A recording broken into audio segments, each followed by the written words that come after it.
Hey, welcome to Vance Tried It. Today we're going to be making a classic dish, Salisbury Steak. Now this was a staple in my house when I was growing up.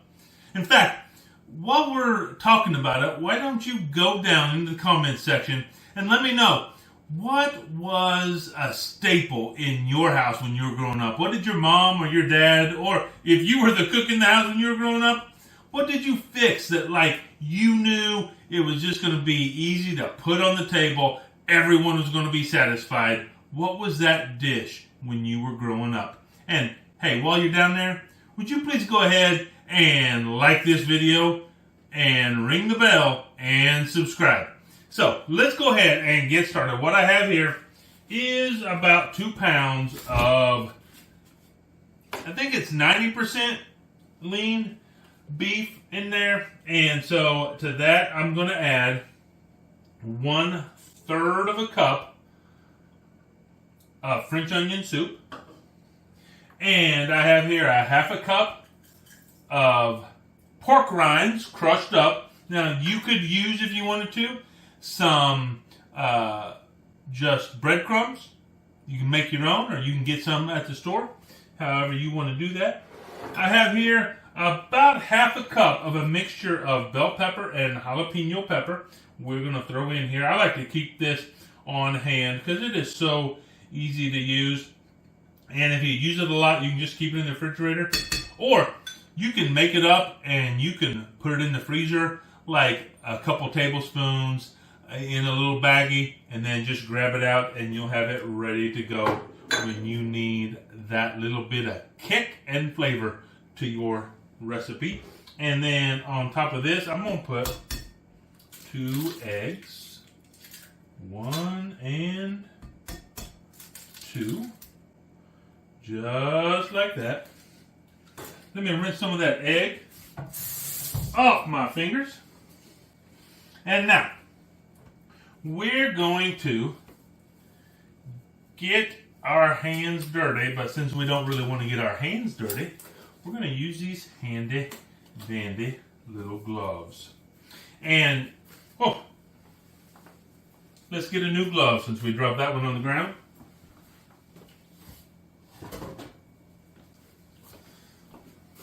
There we go. Now, one thing that maybe you don't know, if you don't scroll down too much while you're watching these videos, is I will put a link in my videos to some products on Amazon.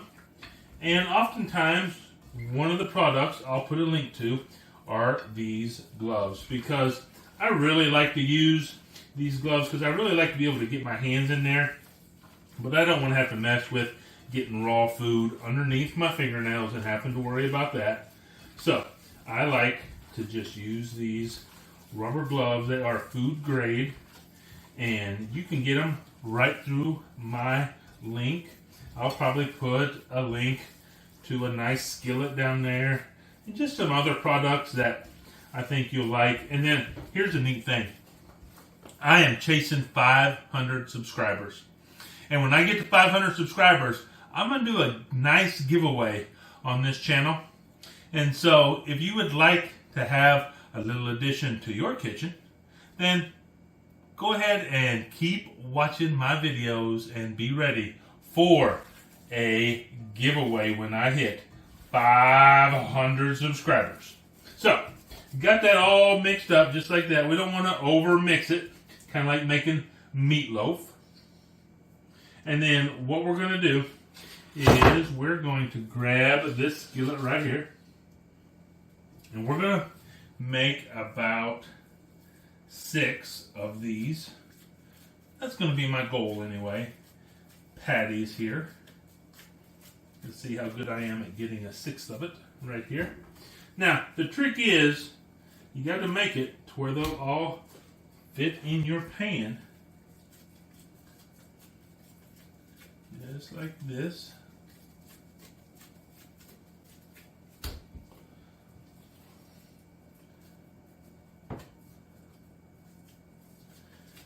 And you want them fairly thick,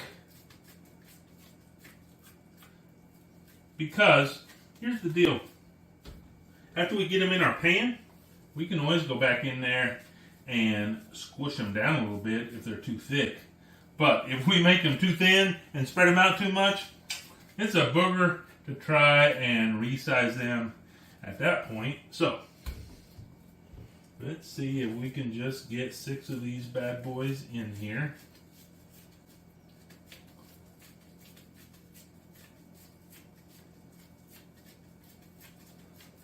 There we go. And one more. Ooh, I think we did a pretty good job of getting a pretty even distribution of our patties here. And that is our final one right there. Just like that. Let's scrape out some of this extra meat here, add it to one of these patties. And then what we're going to do is we're going to put this skillet on medium heat. We're going to brown these up and flip them over, brown the other side, and then when that's done, we're going to be ready to go to the next step. So I'm going to go ahead and get these browning, and then I'll get back to you when we're ready to start our next step. Okay, so we're getting our Salisbury steaks browned on both sides. We flipped them once. I'm going to flip them over one more time here. And then we're going to start to make our gravy that's going to go in here.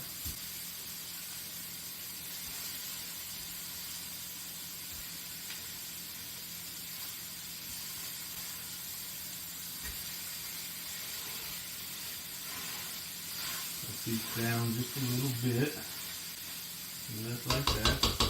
Now, depending on what percentage of meat to fat you use in your ground beef, you may or may not need to drain off some of the excess fat. But we used a pretty lean cut here, so we don't have a lot of excess fat. We don't need to do that. We need to get ready with our gravy. So we're going to take what's left over of the can. We got the original bit of French onion soup from, and then an entirely, completely full other can of French onion soup. Put that in there. What I have here is 2 tablespoons of flour and 2 teaspoons of ground mustard. We're going to put that all in there. We're going to give this a little stir with our whisk. Just like that. And now we're going to add to the party. This is a half a cup of ketchup, a half a cup of beef stock, and 1 tablespoon of Worcestershire. We're going to put that all in there. Give it another good whisking, stirring upping. Just like that. We're going to turn this down to medium low. Because now what we're going to do is we're going to pour this over these ground beef steaks, just like this.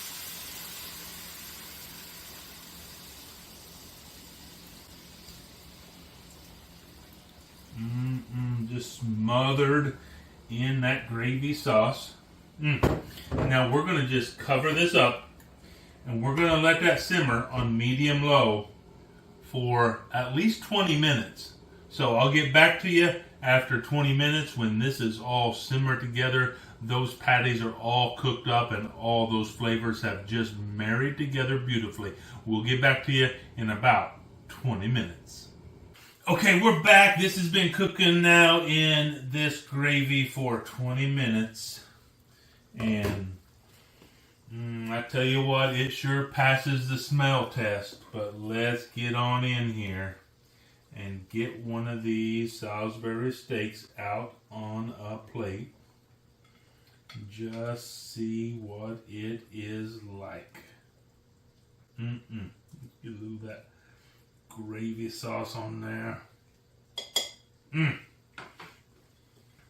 Okay, here we go. You saw it is straight out of the skillet. And I'm going to turn this bad boy off right now. And let's cut into it. So you can see there just what it looks like, perfectly cooked. Now let's see what it tastes like.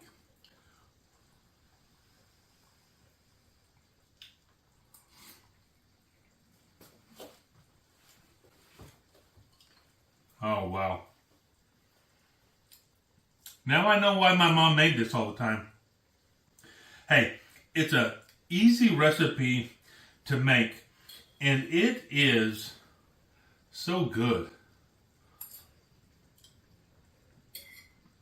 It's that richness from the soup, and I tell you what, adding those vegetables, that was great too. You can taste the freshness of that jalapeno and those bell peppers in there.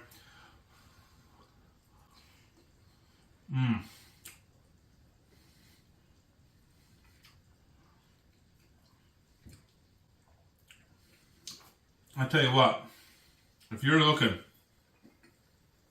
for a nice, simple, rustic meal to put on the table, this is your main dish.